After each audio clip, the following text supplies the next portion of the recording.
नमस्कार, मैं विपुल सिंह स्वागत करता हूं आप सभी स्टूडेंट्स का हमारे इस YouTube प्लेटफॉर्म स्टडी कैपिटल पर। फिलहाल पीछे की मूर्ति और कैंपस का स्ट्रक्चर देख के आपको समझ में आ रहा होगा, इस समय हम जवाहरलाल नेहरू विश्वविद्यालय यानी JNU में हैं और हमारे साथ JNU के MA हिंदी के स्टूडेंट राजन हमारे साथ हैं, जो कि स्टडी कैपिटल के भी स्टूडेंट रहे हैं 24 एंट्रेंस एग्ज़ाम के लिए। तो इनसे हम बातचीत करेंगे और ये बताएंगे कि तैयारी की स्ट्रेटजी किस तरीके से होनी चाहिए बच्चों के लिए, और साथ ही साथ जवाहरलाल नेहरू विश्वविद्यालय का कैंपस किस तरीके का है। और साथ ही साथ इनका कहना था कि सर मैं विशेष रूप से स्टडी कैपिटल का जो फीडबैक है उस पर बातचीत करूंगा, तो उन पर भी हम लोग बातचीत करेंगे। और साथ ही साथ JNU कैसा है, हिंदी डिपार्टमेंट, BHU कैसा है, क्या डिफरेंसेस हैं, स्टूडेंट्स को किस आधार पर क्या चूज़ करना चाहिए, इन सारे पॉइंट्स पर बातचीत करेंगे। तो अगर आप CUET PG की यात्रा की शुरुआत कर रहे हैं तो राजन का जो भी अनुभव रहा है वो अनुभव आप सभी तक पहुंचेगा, क्योंकि इन्होंने BHU को भी जिया है और JNU को भी जिया है। तो चलिए इस वीडियो की शुरुआत करते हैं। चैनल पर पहली बार विजिट कर रहे हैं तो चैनल को सब्सक्राइब करिएगा, बेल आइकन प्रेस करिएगा CUET PG की हर प्रकार की अपडेट, सूचना और जानकारी को समय पर और सही जानकारी प्राप्त करने के लिए।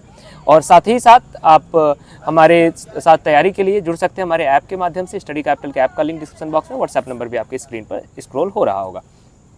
तो राजन, इस इंटरव्यू की हम लोग शुरुआत करते हैं। सबसे पहले आपके कुछ इंट्रो हम जानना चाहेंगे ताकि स्टूडेंट तक पहुँचे कि ग्रेजुएशन कहाँ से रहा आपका, साथ ही साथ आपकी स्कूलिंग कहाँ से रही, आप कहाँ से बिलोंग करते हो, इन सारी चीज़ों को। तो मेरा नाम राजन है और मैं बिहार वैशाली ज़िला से हूँ। मैंने अपना ग्रेजुएशन हिंदी साहित्य में BHU से किया है और मास्टर JNU से कर रहा हूँ, सेकेंड ईयर है। तो सबसे पहले JNU की यात्रा बताता हूँ। तो BHU जाने के बाद लगा BHU के बाद क्या होगा, आगे क्या करेंगे। तो आगे प्रश्न है कि JNU बेहतर है। तो इसी समय में मैंने हिमांशु भैया से मिला। हिमांशु भैया हमारे सीनियर भी BHU से PhD भी कर रहे हैं, तो उनसे मिला। सबसे ये उन्हीं हिमांशु भैया के जिक्र कर रहे हैं जो कि स्टडी कैपिटल पर आपको MA हिंदी के लिए मेंटरशिप देते हैं, यानी आपकी क्लासेस लेते हैं। सबसे बड़ी बात होती है तैयारी में, आप तैयारी कर लेते हो खुद से भी, लेकिन एक जो होता है ना गाइडेंस और सही ट्रैक, ये बहुत इंपॉर्टेंट होता है। कभी कभी लगता है कि इसे खुद से भी कर सकते हैं और तैयारी 99% खुद से ही हो सकती है, लेकिन 1% जो तैयारी मतलब दशा तय करती है, गाइडेंस की, मतलब मेंटर की बहुत ज़रूरत होती है। तो हिमांशु भैया से मिला। मेरी इस तरह से बातें उन्हें अच्छे से नहीं हो पाई थी भैया से, लेकिन ऐप के माध्यम से मैंने कोर्स भी लिया था और उनकी बातों से, उनकी बताया कि मार्गों से मतलब चला और मतलब मेरा हो गया। और सारी, सच कहो तो सारी मेहनत खुद का ही होता है, किसी बच्चे का ही होता है, लेकिन गाइडेंस इंपॉर्टेंट होता है। ओके, बहुत बढ़िया, गाइडेंस इंपॉर्टेंट होता है। जो बच्चे CUET PG एग्ज़ाम की तैयारी के लिए अभी सोच रहे हैं कि चलिए भैया मैं भी तैयारी शुरू करता हूँ, तो एक सीनियर के तौर पर आपका उनके लिए क्या सुझाव होगा? कब से वो तैयारी शुरू कर दें, कितना मेहनत लगेगा JNU तक आने के लिए, हर दिन कितना पढ़ लें, किताबें कौन सी पढ़ लें, ऐसे जो भी एक सुझाव होगा आपकी तरफ से वो क्या होगा? सबसे पहले JNU इसमें मेहनत से मिलती है, लक्ष्य भी मिलती है। किताबों की बात अगर की जाए तो सभी वही पढ़ते हैं जो मतलब सभी एक ही जैसे पढ़ते हैं। दृष्टि पढ़ते हैं, रामचंद्र शुक्ल पढ़ते हैं, लेकिन सबसे ज़्यादा इम्पोर्टेंट होता है प्रैक्टिस का। तो मैंने कम से कम, सच कहो तो कम से कम 20,000 क्वेश्चन को प्रैक्टिस किया था। 20,000 क्वेश्चन। हाँ, यूथ कंपटीशन की एक आती है 13,000 प्रश्नों की, एक टेस्ट सीरीज ज्वाइन किया था उसमें से, और बाकी जो दृष्टि में दिया गया प्रश्न उनको आपने टेस्ट सीरीज का भी जिक्र किया, नहीं मॉक टेस्ट का भी, टाइम फ्रेम को, जो टाइम लिमिट्स है उसको समझने के लिए, अपनी एक्यूरेसी को समझने के लिए, और साथ ही साथ जो हमारा नर्वसनेस होता है, गलतियों की संभावना रहती है, इसको दूर करने के लिए हम टेस्ट सीरीज या मॉक टेस्ट की तरफ फोकस करते हैं। क्या इंपॉर्टेंस है इसका? तो मैं तो कहता हूँ कि इससे सबसे ज़्यादा तैयारी में महत्वपूर्ण होती है प्रैक्टिस, रिवीजन। जितना प्रैक्टिस रिवीजन कर सको कर लो, क्योंकि तैयारी तो हम कर लेते हैं, हमारी कितनी शक्ति इसका पता हमें टेस्ट सीरीज से लगती है, मतलब प्रैक्टिस से लगती है।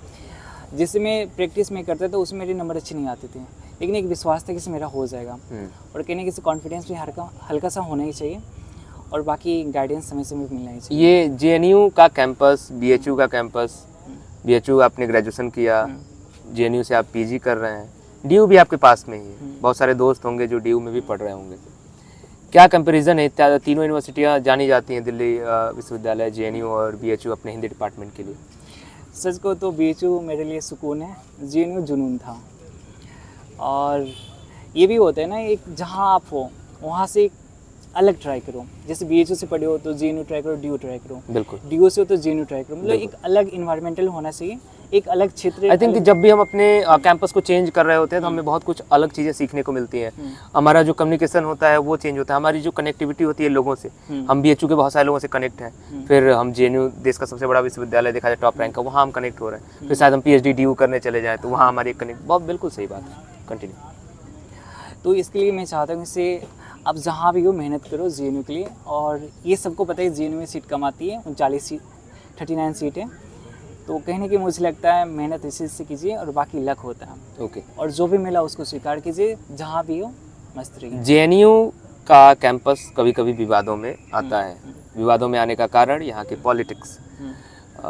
मैं कोई आक्षेप नहीं लगा रहा हूँ, लेकिन मीडिया एजेंसीज़ में जैसा जिस तरीके की खबरें बनाई जाती हैं, खबरें दिखाई जाती हैं, उसकी हकीकत क्या है? क्या वास्तव में JNU पॉलिटिक्स के कारण मारा जा रहा है, या JNU के पॉलिटिक्स के कारण बच्चे बहुत कुछ सीख रहे हैं, ग्रो कर रहे हैं?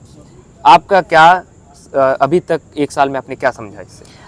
इसमें मेरा मानना है कि इसे आप ही सोचो, मतलब पूरा देश में कितनी यूनिवर्सिटी हैं और कितनी यूनिवर्सिटी में अधिकारों की बात की जाती है। JNU एकमात्र इकलौती यूनिवर्सिटी जिसमें लोगों की वंचित शोषित लोगों की बात की जाती है। अब इसका कोई राजनीतिक फ़ायदा भी ले लेते वो अलग बात है, लेकिन बात तो की जाती है ना। तो हमें लगता है इससे JNU को होना चाहिए, मतलब इस तरह की फ़ायदा होने चाहिए। बिल्कुल। तो अभी हम बातचीत कर रहे थे राजन से, जो कि जवाहरलाल नेहरू विश्वविद्यालय के छात्र हैं, स्टडी कैपिटल के भी छात्र रहे हैं MA हिंदी के लिए। तो इन्होंने आपको तैयारियों से संबंधित BHU JNU का जो कंपैरिजन था, यानी इनका अनुभव किस तरीके का रहा, इस पर बातचीत किया। JNU के पॉलिटिक्स पर हमने बातचीत किया और तैयारी की स्ट्रेटजी पर बातचीत किया। ऐसे और भी वीडियोस आपको MA हिंदी की तैयारी के लिए हमारे चैनल पर मिलेंगे, पॉडकास्ट के रूप में, इंटरव्यू वीडियो के रूप में। उनसे भी जुड़िएगा। 25 के भी स्टूडेंट्स का इंटरव्यू आप सभी तक पहुँचेगा जो JNU में फ़िलहाल पढ़ाई कर रहे हैं। और तैयारियों से संबंधित अन्य वीडियोस आपके अन्य टॉपिक्स पर लाइव क्लासेस में, वीडियो लेक्चर्स में आपको मिलते रहेंगे। उसके लिए चैनल के साथ जुड़े रहिएगा। कोई सवाल पूछना है तो कमेंट बॉक्स में रखिए। इंटरव्यू कैसा लगा है आप कमेंट बॉक्स में बता सकते हैं।